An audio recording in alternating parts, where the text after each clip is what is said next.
good, guys? We're still at the Revo Music Conference. You're watching All My Shit Is Whack. It's your girl, ARIARII. We have more guests. Introduce yourself to the people. He doesn't enjoy my name, so he's going to introduce himself. Hey, people. This is Tony Abrahams. How y'all doing? What's up? Love it. So he was walking by, and he was like, what are you guys doing? And apparently he's doing big things as well. His daughters are doing big things. Tell us everything. Everything. Well, so I'm just going to shout out to my daughters, Martina Abrahams and Brittany Abrahams, with the launch of their new podcast called You Had Me at Black. It's a storytelling podcast for Black millennials to reclaim our narrative.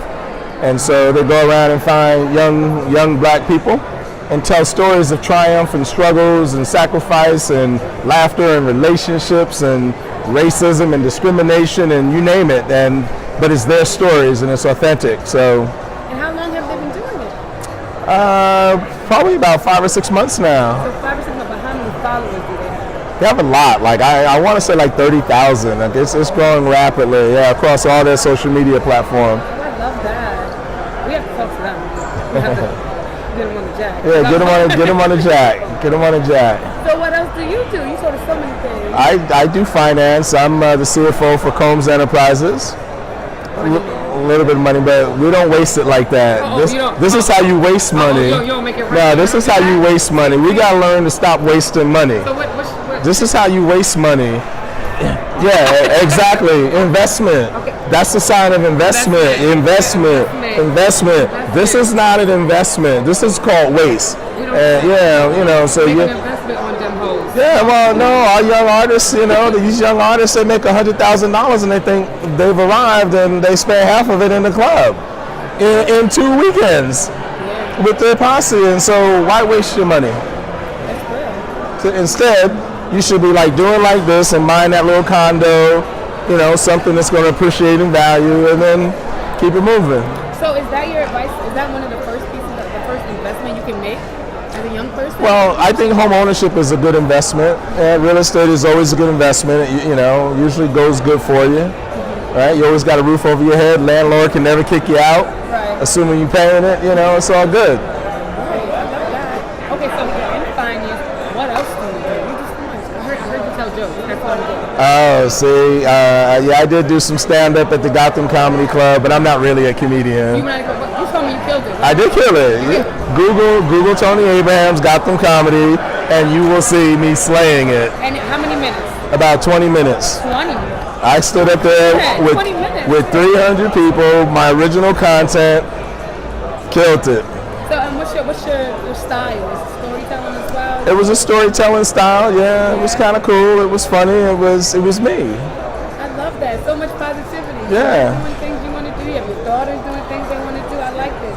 Black empowerment. Yeah. Out there and make your own moves. And that's what this conference is about. Crazy. You just power. Yeah, this program has very poor security. I see. Yeah, it's like people just walk by. People just walk by. Last night I was sitting down talking some business with Puff during a photo shoot, and a young lady just comes up with the Ciroc bottle and stands next to us, and they start taking pictures. Like, no pictures now. And he got his security there. Nobody interrupted us. After that. On the list, security.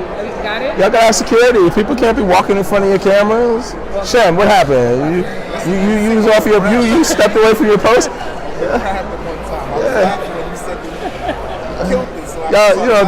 These aren't complicated cameras. You stand them up, then now all you gotta do is block. Y'all don't even gotta look at the cameras here on this. Okay, so you say that you work with Diddy. What's that like? How long have you been working with him? 3 years. Puff is a genius. He's a true genius. He's interesting to watch. He's got a lot of personalities. He's Puff, he's Diddy, he's Sean, and they're all different, and they're different for a reason. And he's a complex genius. Like, he gets it done. He makes you think that you can do things that you never thought were possible. Like, you really learn to believe that you can do things that ordinarily you would say you can't do. So in fact. Our mission is just simply be great, and that's what it's about, just being great and not accepting mediocrity. I like that. Yeah. Be great. Be great. Mediocrity. Yeah. We need more of that.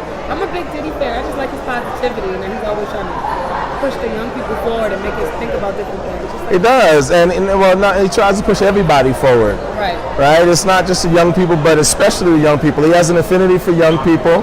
He launched a charter school in Harlem this year, which was a big deal. Amazing. You know, giving back to the community that he came from. But that's just Diddy. Like he pushes you to think outside the box, to be outside the box, but do it by being great. So when he's going to launch an initiative, he wants the best people around him to get it done. It's no good. Only great people. Only great. Great, yeah. I mean, you know, and great is great is about your energy, great is about your delivery, great is about your passion, your commitment, your fight, you know, your get it done attitude. That's what makes you great. So, what's the best advice you've ever taken from Diddy? Is that a plug question? Yes. Chris sneaking in like, look, they'll never see us in the camera, you know. They'll never We don't talk about that. That's the first call. What are you that's doing? you'll have to edit that, but you know, that's why you got editors. Right, you're right. Yeah. You're right. Those are us too. We do it all. Jill of all trades. Yeah.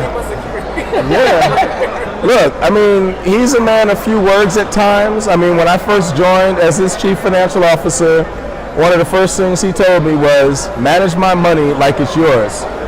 It's such a simple statement, but it set the tone of discipline, control, respect for company assets, and you literally manage it like it's your own. So, you know, you just sit there, and it's such a simple principle. Like, I wouldn't do that if that were my money. So no, we can't do that. Plain and simple, right? And what you find is you create efficiencies with just a simple statement. Manage my money like it's yours. That is good. Yeah, just very simple. It's very, I like that. Very plain, but that's a Plain and powerful. Yeah. And do you? Do you manage your Absolutely. money? Absolutely. Better than I do my own. Absolutely. Oh, I love this. Thank you so much for talking. Well, it's my pleasure, and good luck with the podcast. All my shit is whack.